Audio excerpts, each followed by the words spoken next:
Hi everybody, this is Coach Allison back. We have week 22 Defy aging to go over in this video. This week we're going to be partnering up. So you're going to be working with a partner for the entire workout, including the team builder. And what we have is kind of 5 items on our workout, as you'll see if you when you look at the board. But in each of those 5 items on the board, there's actually 2 exercises involved. And each partner is going to be doing one of those 2. It involves one of the exercises involves movement, reps.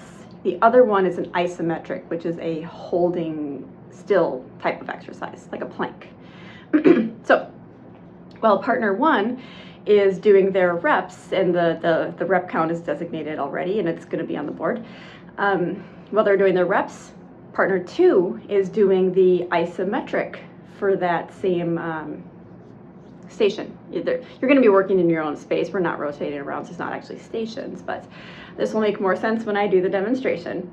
So I don't want to encourage anyone to be going through the repetitions fast and sloppy. However fast or slow you do your reps does determine how fast your partner has to hold their isometric exercises.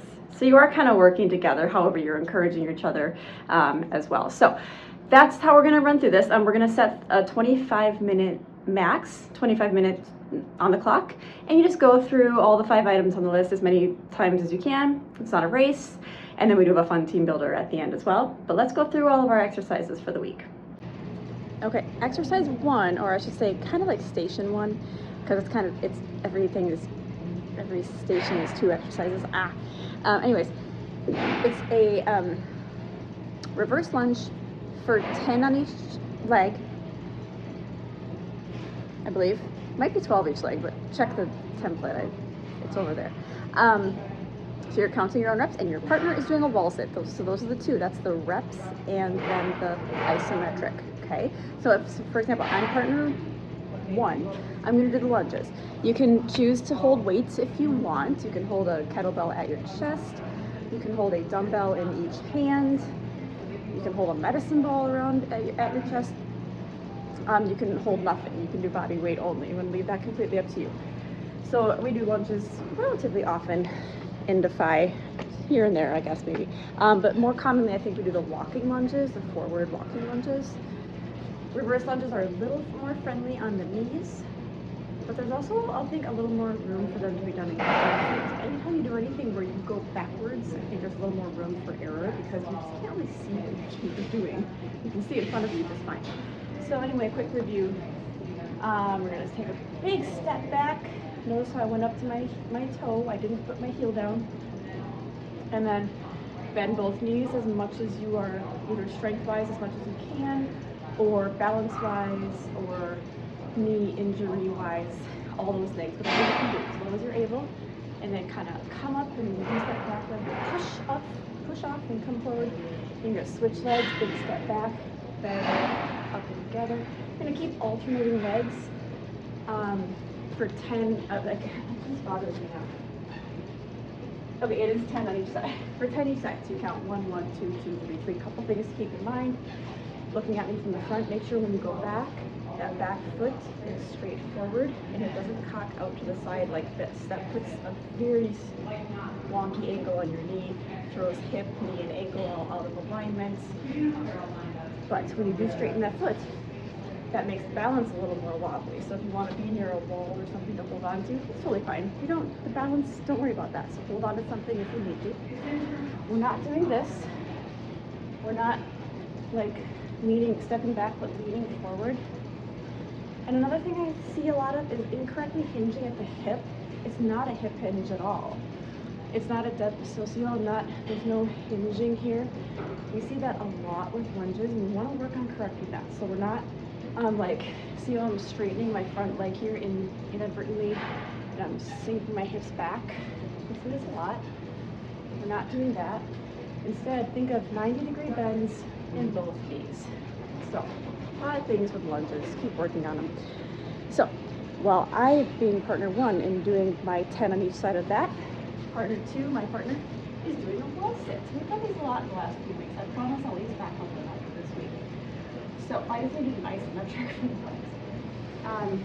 Wall sit, I'm not going to review it very much because we've done these last well, somewhere around here or another. So wall sits, your coach will go through the protocol for wall sits. So partner 1 doing their total of 20 lunges, partner 2 holding that wall sit. When partner 1 is done with their lunges, you switch. Now partner 2 gets to do the lunges, partner 1 gets to do the wall sit, then you're done with number 1 on the list. Number 2 on the list is an alternating overhead press for the shoulders and a plank, a low plank. Those are our number 2. So again, partner 1, that was partner 1. I'm going to be doing a standard overhead press, alternating 1 at a time. And why didn't I check? I think this is also 10 on each side. It might be 12. So we're not doing seesaw, so we're not doing the pattern that goes like this. Nice, controlled, 1 at a time.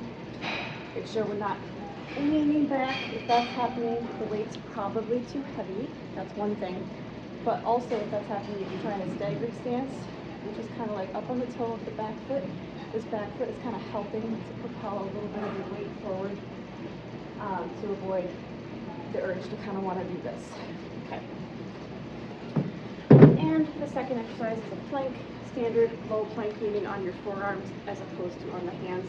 I chose that because I wanted to target more shoulder. A low plank does target a little more shoulder. So that was the reasoning for selecting the low plank, just FYI. Standard plank, elbows and toes, like this. Watch out for not having the butt up too high. You can definitely plop those knees down and do a knee plank. Totally fine, but still, again, this is not a correct knee plank like this with your butt up. Drop those knees or pull those knees back. Drop the hips so you're in more of a diagonal position like this. Now this is a perfectly fine version of a plank right here. But again, not like this. And you can always take, anyone avoiding floor stuff, right? We can take our plank up to an incline. Perfectly fine, still very challenging. But again, we're not doing this. We're doing this. You should always have, if it's helpful, think of your shoulders always directly in a straight line under, your elbow, in a straight line under your shoulder. Watch. Now this is my body's in good form here. Now if I'm in incorrect hip, when my hips are in the incorrect place, what else will happen? The elbows are not in a straight line under my shoulders. So those two things kind of go hand in hand. Yeah, I'm gonna double check the legs.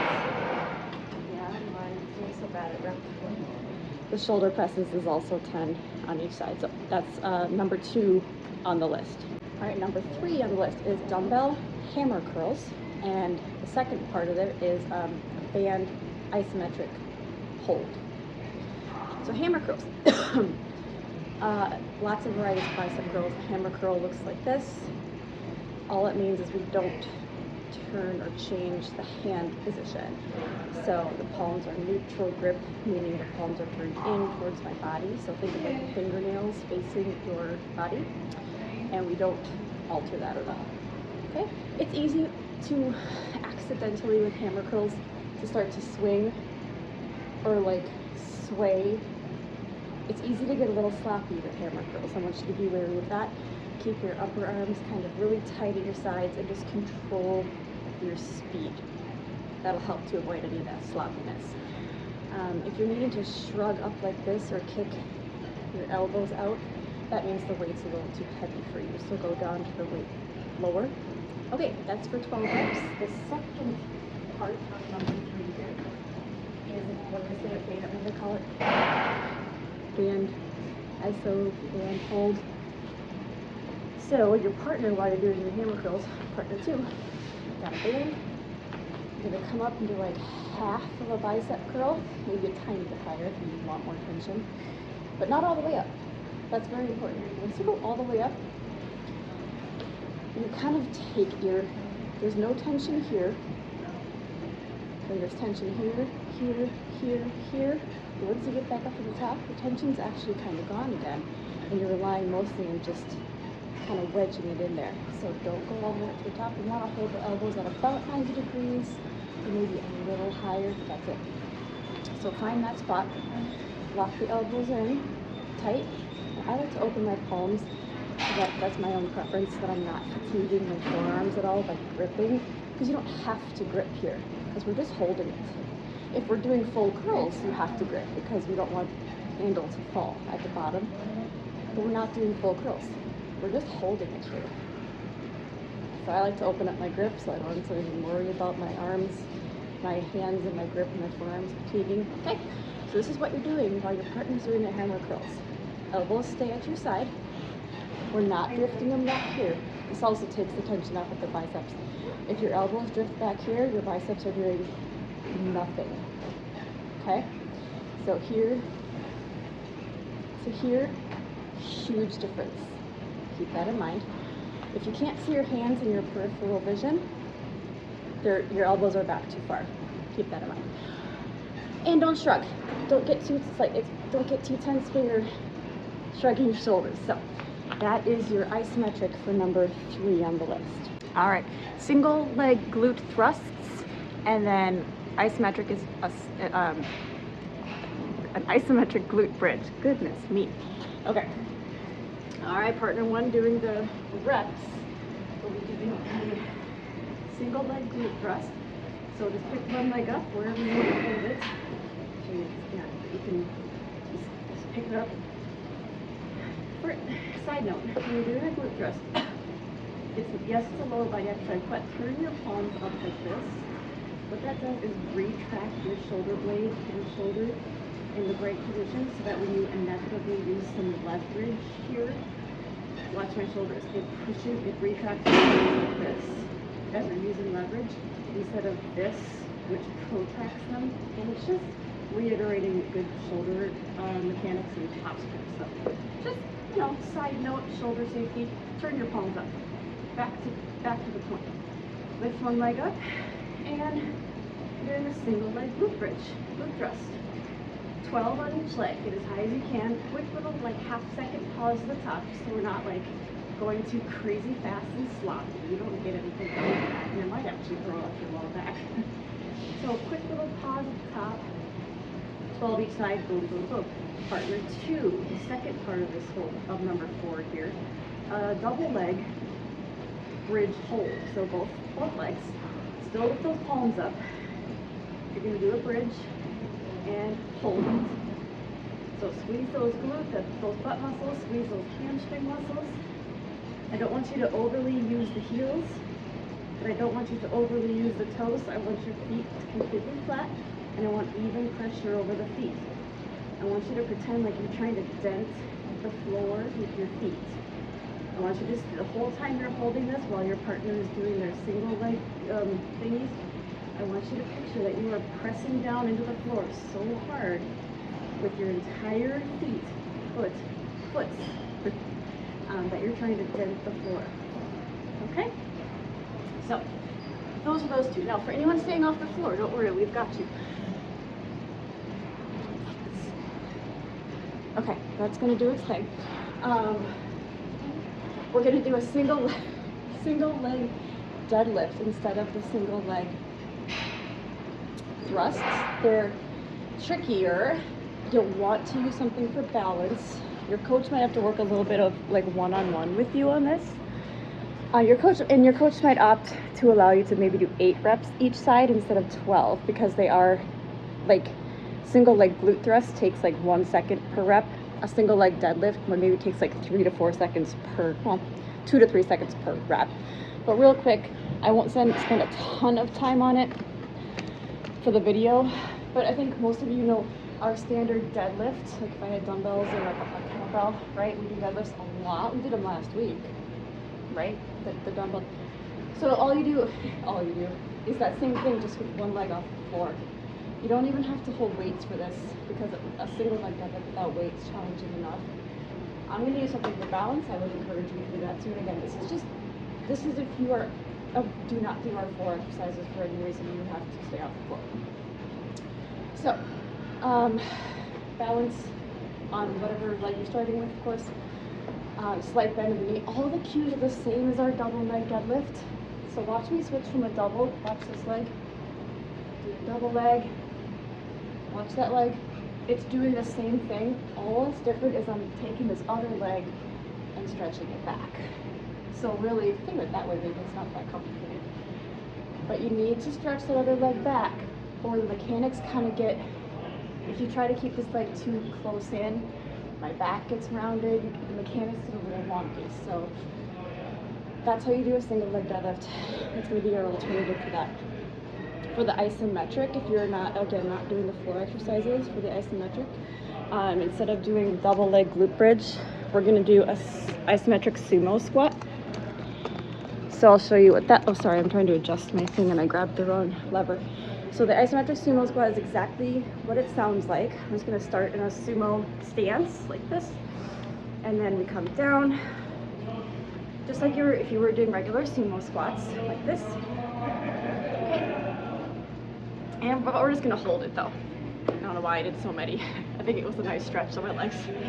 So it is challenging. Hold it as low as you can. We're not putting our arms on our legs and bracing like this from the side. You're going to have a little forward lean, but not too much like this. So I think we do have quite a few people that do our alternatives from lying on the floor. So I did want to do a good review of those two options. So don't worry, we have options for you.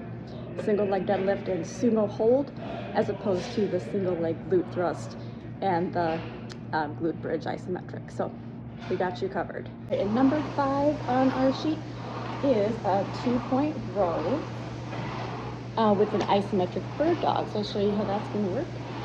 Typically bird dog is not isometric, so what we do, 2-point row we do quite often as well. So wide stance, that's very important. If you're too narrow with your stance here, it also can be a little uncomfortable. So, and also if you're taller, if you have longer legs, which I don't, it can kind of make you round your back a little bit. So very wide stance, you know, that flattened out my back. Pull that weight up and slightly back, more towards your hip than towards your ribs. Think of it that way. Towards your hips, not towards your ribs. Don't shrug the shoulder, so we're not kicking the shoulder up to the ear. That turns it into a shoulder exercise, and it's just not proper, but we want to torque the back. Okay, 12 reps on each side. Your partner, while you're doing that, is doing isometric bird dog, which looks like this. Hands and knees. Okay, start nice quadruped, so arms aren't too far forward, legs aren't too far back, just a nice square here. Okay, one leg is out, and the opposite arm is out, and the head is looking down to the neutral spine. So you're going to hold it. Be sure those arms and legs aren't starting to droop. Really try to stay level, parallel to the floor. When your partner switches arms on their row, that's when you switch sides on your bird dog. That's how we're going to work that.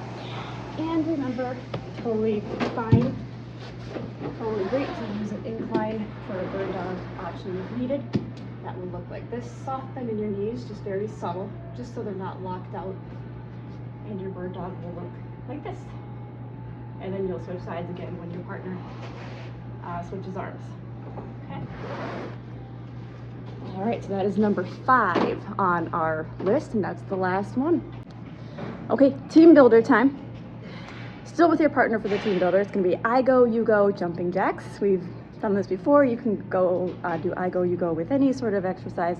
Jumping jacks this week. So we're gonna set the clock for the timer for 1 minute.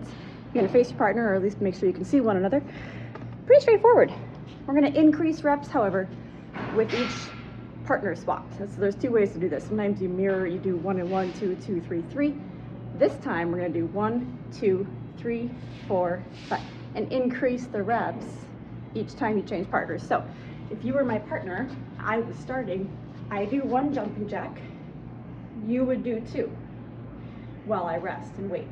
Now I would do 3, now you would do 4, and I would rest. Now I would do 5, you would do 6. You see how high we can get with our rep count in our 60 seconds. Remember, step jacks are great and an excellent alternative option if we aren't doing impact.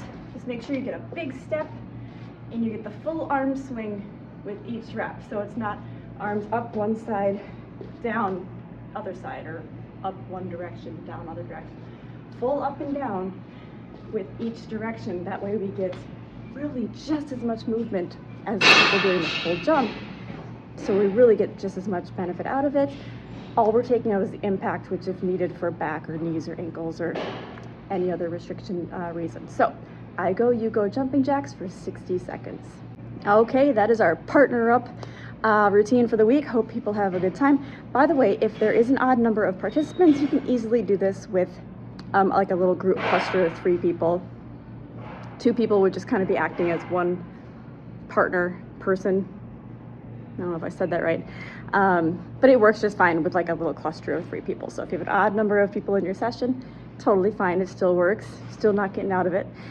Or you can guilt your trainer into doing the workout and partnering up with somebody. It's always fun to see our trainers do the workouts, right? Okay. Hope you have a great time with this workout, and I'll see you back next week.